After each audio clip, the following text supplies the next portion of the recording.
پچھلے انکل اور آنٹی کو، بزرگوں کو، پروفیسرز کو، مولوی صاحب کو اس کا آنسر نہیں آ رہا کہ آدم علیہ السلام کو دنیا میں بھیجا ہے، کیسے بھیجا؟ اب کوئی نہ کوئی صورتحال تو کرنی پڑے گی. میں نے اس لیے آپ کو کہا نا پچھلی تمام تر گفتگو میں کہ اللہ تعالیٰ قانون نہیں، دنیا اور کائنات کے قانون اللہ پابند نہیں ہے، مگر ان قانون کو توڑتے نہیں ہیں. انسانوں کے لیے کوئی ایکسیپشنز نہیں کریٹ کرتے تاکہ انسان کے اوپر حجت انہی قوانین کی رہے. اور یہی قوانین ہی ہیں جن کے تھرو آپ نے یہ سمجھنا ہے کہ یہ وہ کرے کے اوپر جو فزکس کے لاز ہیں، خالی یہ قانون نہیں ہے. اب فزکس بھی ڈھونڈنا شروع ہو گئی ہے، اس کو ملنا شروع ہو گئے ہیں کہ معاملہ کسی اور طریقے سے بھی بنا گیا ہے. خالی یہ گریوٹی کا لا، خالی یہ فورسز، ویٹس اینڈ انرجی اس طریقے سے نہیں دیکھی جائے گی کہ اسپیڈ آف لائٹ ہے تو دنیا کی اور کائنات کی سب سے تیز چیز اسپیڈ آف لائٹ ہے. اسپیڈ آف ساؤنڈ جو ہے، اور ساؤنڈ کی اٹ سیلف ویو جو ہے، وہ وہی ویو ہے جو ہمیں سمجھ آتی ہے. ایسے نہیں. اب سائنس بھی آہستہ آہستہ خرامہ ڈسکوریز کر رہی ہے، اپنی طرف سے جو مرضی کر رہی ہے، مگر کوشش کر رہی ہے. مسلمان نے کوشش چھوڑ دی. اس لیے یہ پورے کے پورے پروگرام کی ترتیب دینے کے پیچھے مقصد تھا کہ ہم دوبارہ سے اپنی نفسیات تو اثر نو ایک دفعہ اس کا محاسبہ اور محاصرہ کریں کہ بھئی یہ ایسا بھی کیا ہو گیا کہ جو صحابہ کے فوراً بعد جو نسلیں آئی تھیں انہوں نے سائنس کی بنا رکھی تھی، اور ہمارے جتنے بھی مسلمان ہیں وہ سائنس کے خلاف یہ بہکی دیومالائی باتیں کرتے کہ بس اپنے آپ کو سیٹسفائی بھی کر بیٹھے. ابھی میں آپ سے کچھ سوال کروں گا اس سورہ کہف کی سیریز کے اندر، جس سے آپ کو خود ہی سمجھ آ جائے گی کہ دماغ تیار ہی نہیں کیا جاتا مسلمان کا. سو حضرت آدم علیہ السلام جو کہ جنت سے دنیا میں آئے ہیں، ان کو ان کے ڈائریکٹ اپنی جو پہلی اولاد ہے ان کی، اور ان کے بعد ان انبیاء کی سیریز جو نوح علیہ السلام تک، ہمیں جیسے ادریس حضرت نوح سے پہلے کے. ٹھیک ہے، غور سے سمجھیں اس بات کو. حضرت نوح 8th جنریشن میں ہے حضرت ادریس کی. تو یہ غور سے سمجھنا پڑے گا کہ اتنے بڑے بڑے نام ہیں جنہوں نے دجال کی وارننگ نہیں دی. نوح علیہ السلام کے ساتھ ایسا کیا واقعہ ہوا تھا کہ جو 6th جنریشن ہے، حضرت نوح کے چھٹے، مطلب ان کے پوتے کے پوتے ہیں حضرت ادریس کے. ٹھیک ہے. سو اگر حضرت نوح علیہ السلام سے یہ سلسلہ شروع ہو رہا ہے دجال کی وارننگ کا، تو کوئی واقعہ ہونا چاہیے یہاں پہ جس کے لیے ہمیں تھوڑی سی کتابیں کھولنی پڑیں گی، اور وہ کتابیں ہیں ہمارے پاس. انجیل کے اندر بھی اور توریت کے اندر بھی یہ ثبوت اب ہمیں مل چکے ہیں. ان کے پاس تو پہلے سے تھے. وہ جس اینگل سے دیکھ رہے تھے نا یہ سارے کے سارے معاملے کو، وہ بہت ضروری ہے کہ ہمیں پتہ ہو کہ وہ کیا اینگل ہے. اور ہمارے نبی علیہ السلام نے ہمیں جب نوح علیہ السلام کا بتا دیا ہے تو چابی دے دی ہے. اب ہم نے وہ تالا ڈھونڈنا کہاں پہ لگتی ہے. نصاری جتنے بھی نصارہ ہیں نا، جتنے بھی کرسچنز ہیں، اور جو کنگ جیم ورژن کے پروٹیسٹنٹ فالورز ہیں، اور ایتھیوپین کرسچنز جتنے بھی ہیں، نصارہ کے 3 فرقے ہیں. تو 3 فرقوں کے اندر سے جو میجورٹی ہے نا وہ پروٹیسٹنٹ کی اور ایتھیوپینس کی ملائیں تو یہ میجورٹی بن جاتی ہے، ورنہ آس پاس ہی ہے کیتھلکس اور پروٹیسٹنٹس کی تعداد. ان دونوں کی جو کتابیں ہیں نا ان میں سے ان میں کافی ڈفرینس ہے. انجیل میں کافی ڈفرینس ہے نمبر آف بکس کا اور ٹائپ آف بکس کا. سو ان 3 میں سے 2 ایسی کتابیں ہیں کہ جس میں صریحاً لکھا ہوا ہے، اور جو تیسری کتاب ہے جو کنگ جیمز کی کتاب ہے اس میں سمبولکلی لکھا ہوا ہے. کیتھلکس نے تو صریحاً لکھ دیا ہوا ہے کہ دجال کا جو ٹائم ہوگا وہ ایگزیکٹلی نوح علیہ السلام کا ٹائم ہوگا. سب سینیریو وہی ہوگا، رولز آف دا گیم وہی رہیں گے، وہی والے قوانین کے اوپر وہی جنگیں چلیں گی اسی طریقے سے جس طریقے سے نوح علیہ السلام کے ٹائم پہ جنگیں چلی تھیں. اب یہ سوچنے والی بات ہے نا کہ چھوٹا واقعہ تو نہیں کہ نوح علیہ السلام کے بارے میں ہمیں کچھ بھی نہیں پتہ. میں آپ کو پھر بتا دوں، ایون کرسچن لٹریچر کے اندر بھی اتنا کچھ نہیں لکھا ہوا.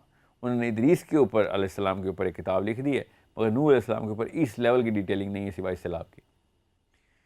ہے ڈیٹیل، مگر یہ نہیں ہے کہ لڑائی کیا ہوئی، کس طرح کے اوزار استعمال ہوئے، ہتھیار کس طرح کے استعمال ہوئے. اوزار کا مطلب کشتی بنانے کے لیے کون سے اوزار، لڑائی کے لیے کون سے ہتھیار، کس طرح کی جنگ تھی، کس قسم کی مخلوقات تھیں جس کے ساتھ جنگ تھی. اس کا تذکرہ ایتھیوپینز نے کیا ہے بڑی تفصیل سے. ایتھیوپین بائبل کے اندر ہے. Ethiopian Bible is the number 3 biggest sect in Christianity. اسلام میں یہ والا سارے کے سارے معاملات اس لٹریچر میں اس طرح نہیں آئے. حدیث نے ڈائریکٹلی اشارے کیے ہیں تاکہ ہمیں پتہ چل سکے کہ ہم پڑھیں اس کو، مگر یہ ایک حدیث بڑی کلیئر ہے کہ نوح علیہ السلام سے لے کے آج تک کوئی ایسا نبی نہیں گزرا جس نے دجال کی وارننگ نہ دی۔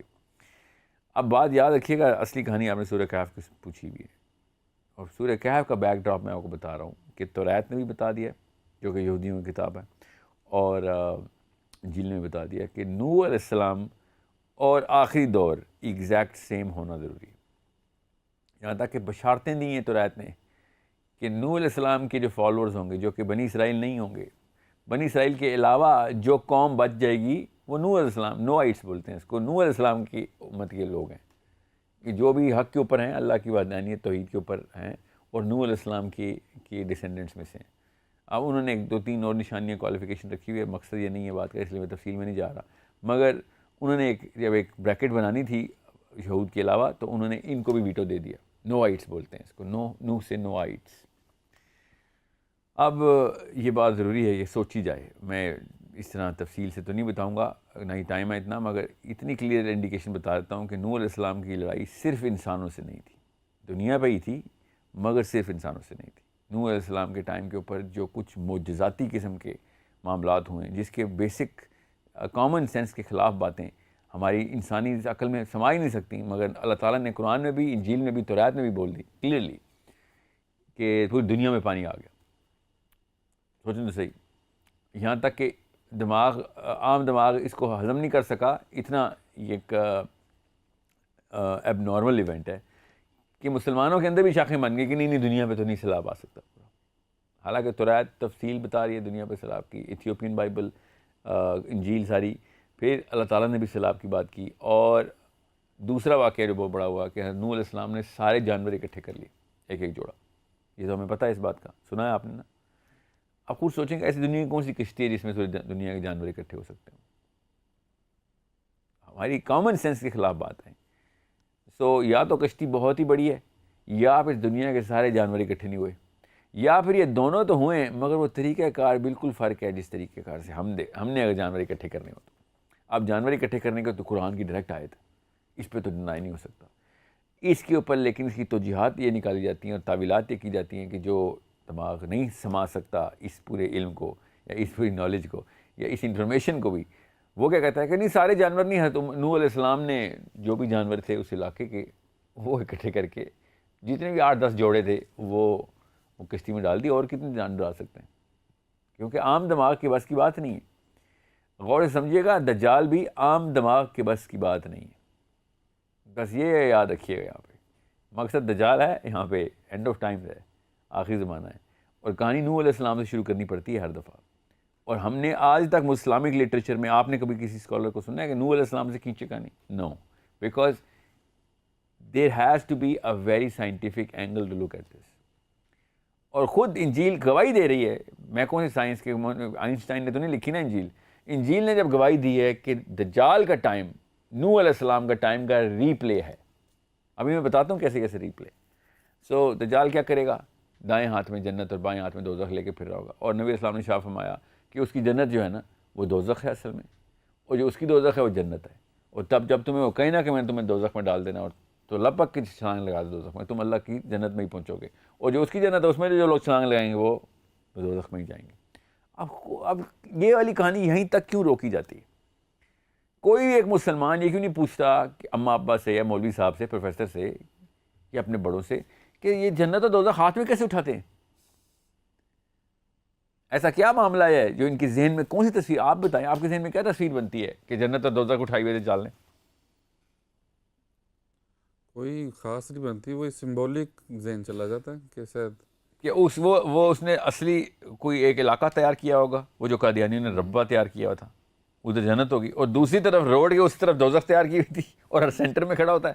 یہ تو نہیں تصویر بنتی نا کسی کی، اس نے پوری دنیا میں جانا ہے، اور نبی السلام نے اس کے ہاتھ کا بتایا، اس کے دائیں ہاتھ میں جنت لے کے پھر رہا، آگ کا دریا ہوگا، اور بائیں جو بھی بائیں ہاتھ میں مکس کر رہا ہوں، جو ایک ہاتھ میں داغ کا دریا ہوگا اور ایک ہاتھ میں جو ریگولر دریا ہوتا ہے پانی کا، لوگ پانی کے دریا میں چھلانگ لگائیں گے پیاس بجھانے کو، آگ میں چلے جائیں گے، کیونکہ جنت یہ ہے نا، اور جو اس نے دوزخ دکھائی آگ کا دریا وہ اصل میں جنت ہے۔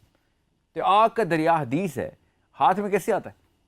یہ بہت غور طلب بات ہے سمجھنے کے لیے، سمجھ لیں یہ سمبل ہے، تو پھر ہمیں دنیا میں کوئی جگہ پر الاٹ کرنی پڑے گی نا دوزخ اور جنت کے لیے، کہ یہ تو دجال کے لیے تو سمبل تھا، مگر اس نے دنیا میں کوئی بنائی تھی جگہ، تو سمبولک تو نہیں ہو سکتا ہے، کہیں نہ کہیں تو اس کو بنانی پڑے گی جنت اور دوزخ۔ اب اصل میں بھی وہ دائیں ہاتھ میں جنت اور بائیں ہاتھ میں دوزخ لے کے پھر رہا ہے۔ یہ اس لیے میں آپ کو بتا رہا ہوں، نوح علیہ السلام نے پوری دنیا کے جانور اکٹھے کیے ہیں، اور نوح علیہ السلام کے اوپر بہت ضروری ہے کہ آپ کو پتہ ہو کہ دیر سم تھنگ ایلس، ایک اور واقعہ ہے جو کہ قرآن میں لکھا ہوا ہے، جو کہ مسلمان ڈسکشن میں نہیں لے کے آتے۔ اب میں وہ آپ سے پوچھتا ہوں، آپ کے سامنے ٹیسٹنگ ہو جائے گی، اور مسلمان کا دماغ کا اور نفسیات کا ٹیسٹ ہے۔ یہ بتائیں، آپ کو یہ پتہ ہے نا کہ نوح علیہ السلام کی عمر کتنی ہے؟ نو، یہ کسی کو بھی نہیں پتا کہ نوح علیہ السلام کی عمر کتنی۔ بس قرآن میں یہ آیت ہے کہ انہوں نے 950 سال تبلیغ کی، تو 950 سال سے لمبی عمر ہے ان کی، ٹھیک ہے۔ اور یہ بھی نہیں پتا کہ نوح علیہ السلام کے 3 بیٹے تھے، زیادہ بیٹے تھے مگر 3 جو تھے وہ بچ گئے تھے، چوتھا بیٹا پہاڑ پہ چڑھ گیا تھا کہ میں نے تو نہیں آنا کوئی کشتی میں، ٹھیک ہے۔ بیوی اور ان کا بیٹا کشتی میں نہیں آئے، پتہ نا آپ کو اس بات کا؟ بیٹا تھا یا پوتا تھا؟ پوتا تھا یا اس کا بھی پوتا تھا؟ پوتا تھا، اس کا بھی سکڑ پوتا تھا؟ نہیں، بیٹا تھا نا، یہ ہم سب کو پتہ ہے، قرآن نے بتایا اس لیے پتہ ہے۔ آپ یہ بتائیں، کیا وہ ایسا زمانہ تھا کہ جس میں 930 سال میں شادی ہوتی ہے لڑکے کی؟ ایسا زمانہ تو نہیں تھا، ہر بندے کی اپنی ٹائم پہ شادی، بلکہ اس ٹائم پہ تو زیادہ جلدی شادی ہوتی تھی، ہم نے تو پھر ڈیلے کر دی ہے، 20-22 سال کے لڑکے کے بچے ہوتے تھے، سمجھ لیں ان کی لیٹ ہی شادی ہوئی تھی، تو 40 سال میں کر لیں شادی، اور لیٹ کر لیتے ہیں، 50 سال میں شادی کر لیتے ہیں۔ 950 سال کی تبلیغ کے بعد بیٹے نے بغاوت کی ہے، تو وہ کم از کم 932 سال کا تو بنتا ہے، ٹھیک ہے، 18 سال کا تو ہوگا نا، ٹھیک ہے۔ اور اگر وہ 932 سال کا ہے تو اس کی کوئی شادی نہیں ہوئی، اس کے کوئی بچے نہیں آگے سے۔ یہ دماغ ہمارا کیوں نہیں سوچتا یہ والے سوال کہ صرف ایک ہی نسل کیوں ہے نوح علیہ السلام کی، اور چھوٹے سے 40 بندوں کا قبیلہ ہی کیوں آ رہا ہے؟ یہ تو کم از کم 50 نسلیں نکلتی ہیں خالی پوتوں کی، ان کے آگے سے پوتوں کی، پھر پوتوں کی۔ ایک قبیلے، ایک نسل کے اوپر چھوڑیں، ابھی ہاریزونٹل اسٹریچ چھوڑیں، ورٹیکل اسٹریچ ہی 950 سال کی تبلیغ میں 54 نسلیں نکلتی ہیں۔ اگر 30 سال میں ایک بندہ شادی کرتا ہے اور اس کا بچہ پیدا ہوتا ہے، پھر وہ 30 سال کا ہوتا ہے بچہ، پھر وہ شادی کرتا ہے، پھر اس کا بچہ، 54 جنریشنز لینئر ورٹیکل آتی ہے۔ یہ والی بات کیوں نہیں سوچتا مسلمان کہ نوح علیہ السلام نے 950 سال تبلیغ کی اور ایک ہی نسل کے بیٹے ہیں؟ اس کا مطلب ہے ٹائم کا کانسیپٹ کچھ اور ہے اس وقت، اور ٹائم کا کانسیپٹ کچھ اور ہونا اس لیے بھی ضروری ہے بیکاز یہ والی ڈیمینشن جس میں ہم ٹائم دیکھ رہے ہیں، اس ڈیمینشن کے اندر یہ سارا معاملہ نہیں ہو رہا، اور اس وجہ سے ہی آپ کو ایکسپلینیشن میں آسانی ہوگی۔ پورے جانور اکٹھے کرنے کے لیے جو وقت درکار ہے، جو ریسورس درکار ہے، وہ اس ڈیمینشن کی ریسورس نہیں ہے۔ یہ کام دجال جب کر رہا ہے تو ہمارا کوئی نہ کوئی امیجری بن رہی ہے۔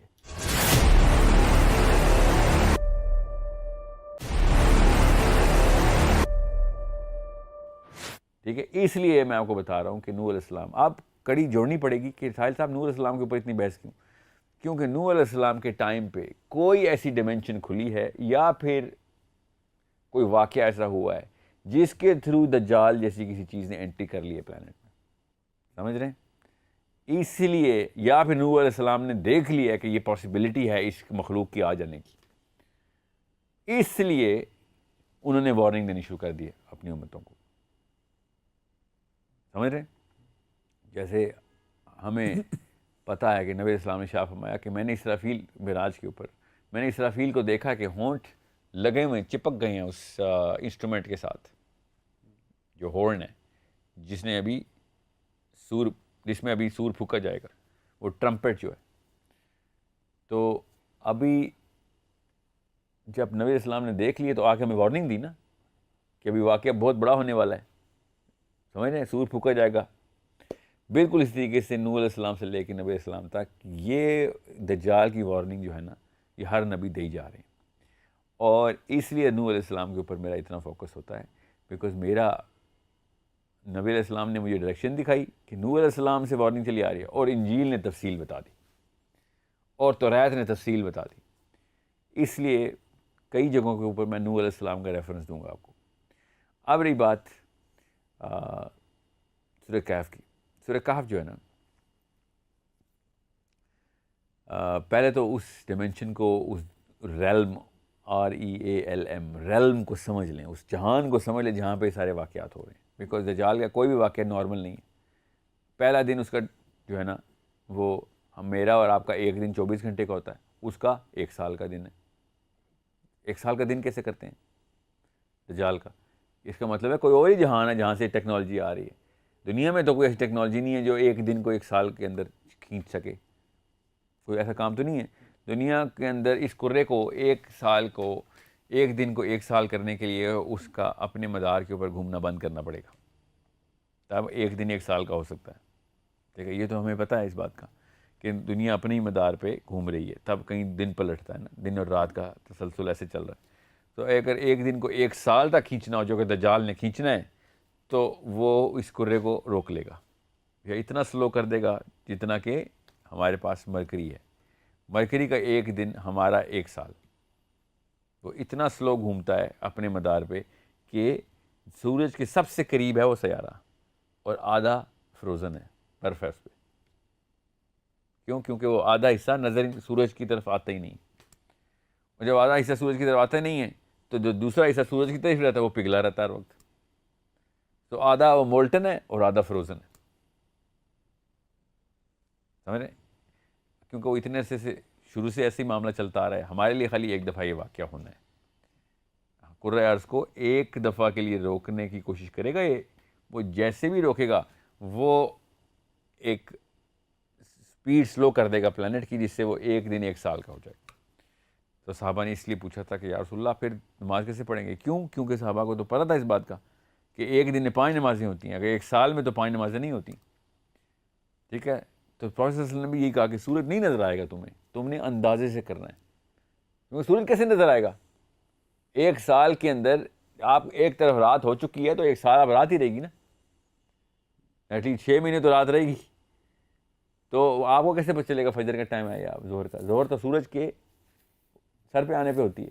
ٹھیک ہے، عصر سورج کے غروب ہونے سے پہلے ہوتی ہے، اور مغرب سورج کے غروب ہونے کے فوراً بعد. تو سورج تو ہے ہی نہیں، تو کیسے؟ تو وقت گھنٹے کا اندازہ کریں آپ کتنے گھنٹے میں ہو جانی چاہیے تھی آج کے دن، اور بس کریں. سو یہ ایک ضروری بات ہے کہ جو آپ سب کو سمجھنے کے لیے کام آئے گی.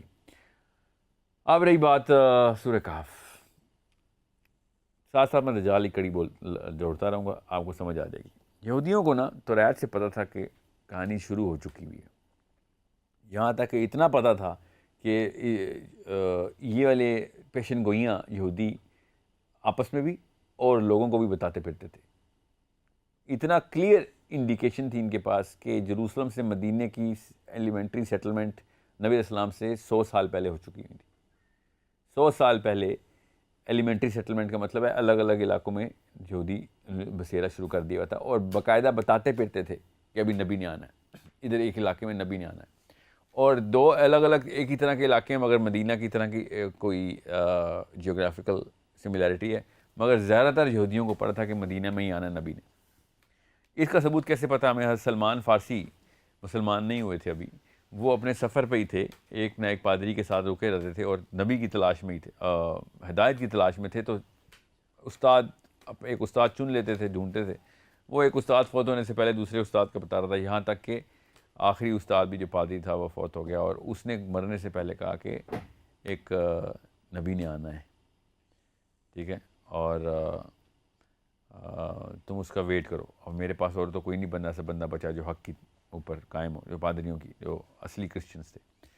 یہاں تک کہ خیر وہ رستے میں انہوں نے حضرت سلمان فارسی کے اوپر کوئی حملہ ہو گیا اور ان کو پکڑ لیا گیا، اور ایک قافلے نے ان کو غلام بنا کے بیچ دیا، اور وہ غلامی کے قافلے میں ہی، غلاموں کے قافلے میں ہی آ کے ایک یہودی نے خرید لیا اور مدینے میں ہی سیٹل تھے. اور حضرت سلمان فارسی بڑے خوش تھے کہ میں مدینے میں ہی سیٹل ہوں، ادھر ہی آنا ہے کسی نبی نے. اور وہ یہودی برملا یہ ذکر کرتا ہو رہا تھا کہ ہم اسی لیے یہاں پہ سیٹل ہوئے ہیں، کہ ٹائم ہوا ہوا ہے ایک نبی کے ادھر آنے کا، ہم وہی ڈھونڈ رہے ہیں، ہمارے مسایہ کے آنے. ابھی بھی وہی باتیں کرتا ہے نا آج کا یہودی پادری بھی، جو رہبا ہے، وہی کہتا ہے کہ ہمارا مسایہ مسیح نے بھی آنا ہے. ٹھیک ہے، یاد رکھیے گا یہ مسیح کا لفظ اصل میں نام ہے. عیسیٰ ابن مریم کا نام بھی مسیح ہے، یاد رکھیے گا. دجال کا نام بھی مسیح ہے، یاد رکھیے گا. اور یہودی بھی مسیح کو ہی ویٹ کر رہے ہیں. نام ایک ہی ہے، یہ بہت غور سے سمجھنے والی بات ہے. یہ بار بار ریپیٹ ہوگا. اب یہودیوں کو پتہ تھا کہ مدینہ میں ہی آنا ہے. اب ہجرت مدینہ نہیں ہوئی اگر ان کو پہلے سے پتہ تھا. حضرت سلمان فارسی پہلے سے ادھر موجود ہے. اب ہجرت مدینہ ہو رہی ہے, یہودیوں کو نہیں پتہ کہ ابھی مکہ سے نبی علیہ السلام نکل چکے ہوئے ہیں ادھر, کیونکہ مدینہ میں صرف سعد بن معاذ کے قبیلے کو اور 6 بندوں اور کو پتہ تھا کہ ہم نے سیٹلمنٹ کروانی ہے, بیعت عقبہ کر کے آ چکے ہوئے تھے, اور یہودی ویٹ کر رہے ہیں کہ کب معاملات ایسے ہوں گے. حالانکہ ساری نشانیاں پوری ہیں, تو بڑا شدت سے انتظار تھا. یہودیوں کی عمومی ڈسکشنز تھی کہ یہی ٹائم ہے. سو بہرحال پھر واقعہ ہو گیا, ہجرت ہوئی, سب کو پتہ چلا کہ ایک بندے نے نبی کا اعلان کر دیا ہوا ہے اور آ گئے ہوئے ہیں یہاں پہ. تو یہودی بڑا خوش تھا. سلمان فارسی کہتے ہیں کہ مجھے اس نے کھجور کے درخت پہ چڑھایا ہوا تھا, کھجورے میں اتارا تھا, تو نیچے یہ دونوں مل گئے, اس کا مالک یہودی جو ان کا مالک تھا اور اس کا جو بھی جاننے والا دوست تھا, اور اس نے اعلان کیا کہ نبی آ گیا ہے, کوئی آؤ. وہ جس کا انتظار تھا وہ ابھی چیک کرتے ہیں وہ آ گیا ہے کہ نہیں. تو سلمان فارسی بھی خوشی سے جھوم رہے تھے کہ میرا تو یہیں پہ کام, اللہ نے دیکھو کہاں سے مجھے بیچا غلام کے طور پہ اور کہاں سے میں یہاں پہ پہنچایا گیا. سو یہودیوں کو پتہ تھا کہ نبی نے آنا ہے, یہودیوں کو یہ بھی پتہ تھا کہ مدینہ میں آنا ہے, مگر یہودی صرف اور صرف کسی ایک کوالیفیکیشن کے اوپر ایک بندے کو نبی مانتے تھے, اپنے مسیح مانتے تھے. ورنہ ایک نبی پہلے آ چکے ہیں جو کہ یہودیوں نے ٹیسٹ کیے ہیں, آپ کو پتہ نا ان کا نام کیا ہے, حضرت عیسیٰ ابن مریم. ان کو یہودیوں نے اسی علم کے اوپر ریجیکٹ کر دیا تھا, یاد رکھیے. کون سا علم ابھی بتاتا ہوں آپ کو. اور اللہ کی طرف سے دیکھیں کہ حضرت عیسیٰ ہی نے آ کے وہ پروفیسی فلفل کرنی ہے کہ جس کے لیے وہ ویٹ کر رہے ہیں, مگر انہوں نے حضرت عیسیٰ کو ریجیکٹ کیا.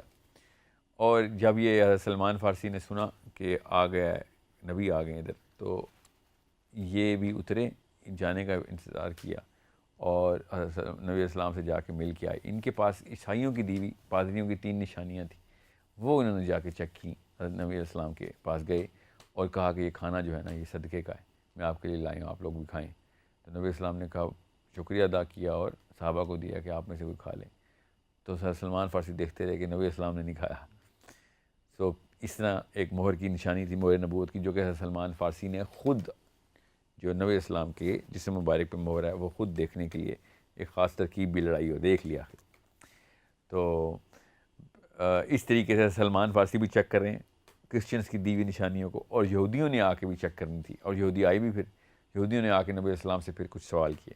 اب یہاں پہ آ کے آپ کو نوح علیہ السلام کی کہانی, توریت, مسیح دجال, حضرت عیسیٰ, یہ سب کنیکٹ کرنی پڑیں گی.